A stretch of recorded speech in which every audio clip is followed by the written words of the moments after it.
আসসালামু আলাইকুম আমার প্রিয় আপু এবং ভাইয়ারা, আপনারা সবাই কেমন আছেন?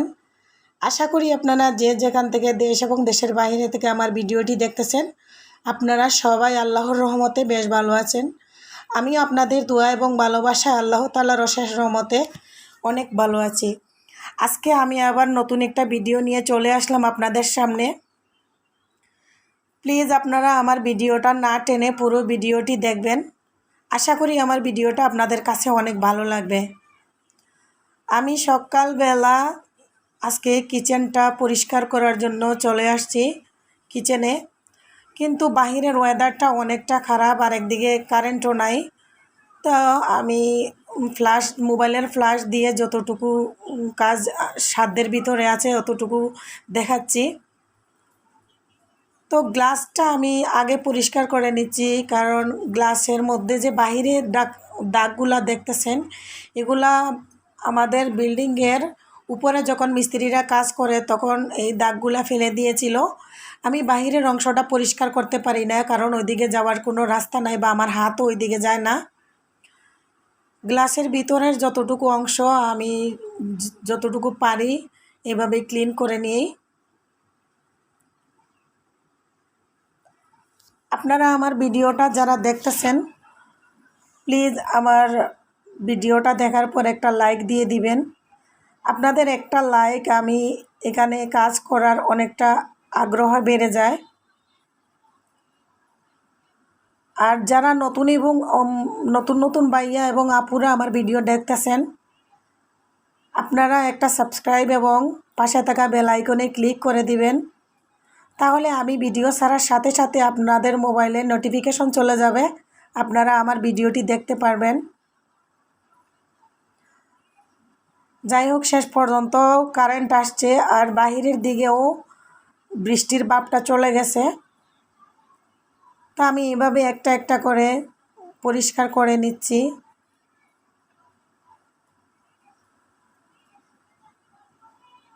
আমার যেহেতু ছোটো বাচ্চা আছে, আসলে আমি ইচ্ছে করলেও সব কাজ একসাথে খুবই তাড়াহুড়া করে করতে পারি না, কারণ একটু পর পর আমার বাচ্চা আমার কাছে চলে আসে, ওরাও একটু সময় দিতে হয়। একটা মোবাইল দিয়ে ওরে বসাই রাখছি, তারপরেও কিছুক্ষণ আমাকে দেখতে না পাইলে আমাকে ডাকতে ডাকতে আমার কাছে চলে আসে। আমার কিচেনটা খুবই ছোট, একদম ছোট, আর এই ছোটো কিচেনটারে আমি এভাবেই ঘষা মাজা করে টাইলসগুলো ক্লিন করে নেই।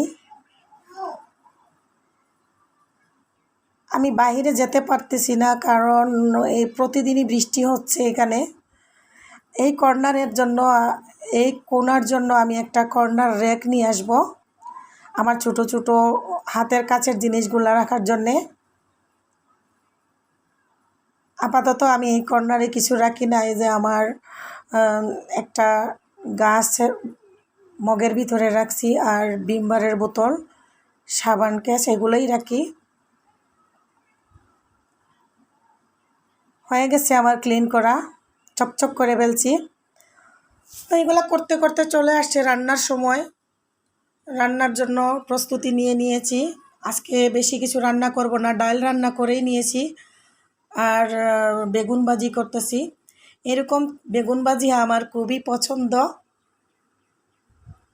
এরকম বেগুন ভাজি থাকলে আমার আর কিছুই লাগে না। আমি এক প্লেট ভাত, গরম গরম ভাতের সাথে বেগুন ভাজি হলে আমার পেট ভরে খেয়ে নিতে পারি। ফ্রাই প্যানে বেগুন ভাজি করলে খুবই কম তেলেই বেগুন ভাজি হয়ে যায়। কড়াইতে ভাজি করলে প্রচুর পরিমাণের তেল লাগে। আর আমরা যত কম তেল দিয়ে ভাজা পোড়া খাইতে পারি, এমনিতেই ভাজা পোড়া স্বাস্থ্যের জন্য ক্ষতিকর, তারপরেও মুখের স্বাদের জন্য আমাদের এগুলা তো না খাইয়ে থাকতেই পারি না, খেতেই হয়। তো এরকম কম তেমন একটা আগুন ছিল না, কম আগুনে ভেজে নিয়েছি। আর সময় যেহেতু কম, তাই আমি প্রেসার কুকারে আজকে গরুর মাংসটা রান্না বসাই দিচ্ছি। গরুর মাংস রান্না করতে আমার যা যা লাগে, গরম মশলা, তেল গরম হলে দিয়ে দিয়েছি দারচিনি, এলাচি, লং, তেজপাতা, তারপরে দিয়ে দিয়েছি পেঁয়াজ।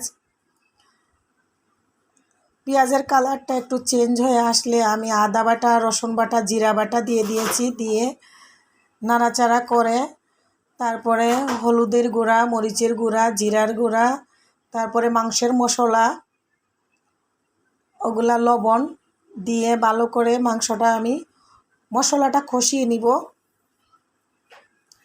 আর প্রেসার কুকারেও রান্না করলে এভাবে যদি কষিয়ে রান্না করা যায় প্রচুর পরিমাণের মজা হয়।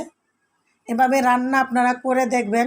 অনেকেই বলে যে প্রেসার কুকারে রান্না করলে মজা লাগে না, বাট প্রেসার কুকারেও রান্নার মধ্যেই স্বাদ চলে আসে। এভাবেই ভালোভাবে কষিয়ে নেবেন, তারপরে রান্না করবেন, দেখবেন খুবই মজা লাগবে। আমি এভাবেই করে রান্না করি যখন আমার তাড়াহুড়া থাকে। তখন তাড়াহুড়া না থাকলে আমি ফ্রাই প্যানে বা কড়াইতে এমনিতেই কষিয়ে রান্না করি। আমি মাঝে মধ্যে কিছুক্ষণ পর পর নাড়াচাড়া করে দিচ্ছি। আর দিয়ে দিচ্ছি একটা টমেটো কেটে। আমার গরুর মাংস রান্না করার সময় যদি টমেটো দেই খুবই ভালো লাগে। টমেটোর কারণে মাংসের স্বাদ দ্বিগুণ বেড়ে যায়। এই মুহূর্তে আমি লাগিয়ে দিলাম প্রেসার কুকারের ঢাকনাটা। প্রেসার কুকারের ঢাকনা লাগিয়ে আমি কিছুক্ষণ ওয়েট করব যাতে 2-3টা শীষ আসে সে পর্যন্ত। এর ভিতরে আমি কাপড়গুলো ভিজিয়ে রাখি, কারণ অনেক কাজ আজকে জমে আছে। সব কাজই আমার একটা একটা করে করতে হয়। কাপড়গুলো ভিজিয়ে রেখে দিলে রান্না করা শেষ করে গোসলে চলে যখন আসবো তখন কাপড়গুলো ধুয়ে দিয়ে দিব। আবার বাথরুমও ক্লিন করতে হবে, বাথরুমের অবস্থাও সেই খারাপ হয়ে গেছে। এদিকে ভাতও হয়ে গেছে। চলে আসলাম কিচেনে, আমার প্রেসার কুকারের শীষ বাজতেছে। তো এরকম করে আমি বেশি শীষ দিব না, 3টা শীষ দিয়ে আরেকটা ফ্রাই প্যানে আমি নামাই নিব। কারণ এখানে আমি কোনো পানি অ্যাড করি নাই। মাংসতে যে পানি ছিল ওই পানিতেই আমার মাংসগুলা কষানো হচ্ছে এবং সিদ্ধও হয়ে গেছে। এখন আমি আগুনটা অফ করে দিয়ে প্রেসার কুকারের বাতাস বের করে নেব। প্রেসার কুকারের বাতাস বের করে আমি ফ্রাই প্যানে দিয়ে দিব। এভাবেই বাতাস বের করে নেই। আর আমি যেটার মধ্যে যে ধরছি হ্যান্ডেল, এটা ভেঙে গিয়েছিল, তারপরে আমি স্টিপের মাধ্যমে এইভাবে পেঁচিয়ে নিয়েছি। আমার মাংসের কালারটা খুবই সুন্দর হয়েছে, অসাধারণ সুন্দর হয়েছে, খুবই লোভনীয়। এক্ষুনি মন চাচ্ছে যে খেয়ে নেই। যারা গরুর মাংস পছন্দ করেন এরকম কষা কষা কষানো গরুর মাংসর তরকারি দেখলেই তো লোভ চলে আসবেই। কত সুন্দর কষানো হয়েছে। দিয়ে দিলাম একটু পরিমাণ মতো ঝোল দিয়ে আমি ভালোভাবে জাল করে নিব। কিছুক্ষণ পর পর আমি আবার দেখতেছি যে কেমন অবস্থা, কেমন হচ্ছে। মাশাল্লাহ মাংসগুলা ভালোভাবেই সিদ্ধ হয়েছে, অনেক সুন্দর করে। আর তরকারির কালারটা দেখেন, ফাইনাল লুক কত সুন্দর হয়েছে। আমার রান্না শেষ। আপনারা সবাই ভালো থাকবেন। এই পর্যন্তই বিদায় নিয়ে নিলাম। আল্লাহ হাফেজ। আসসালামু আলাইকুম।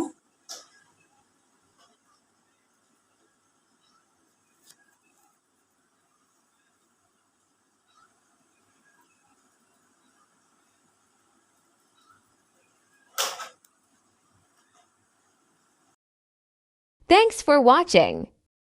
Subscribe now.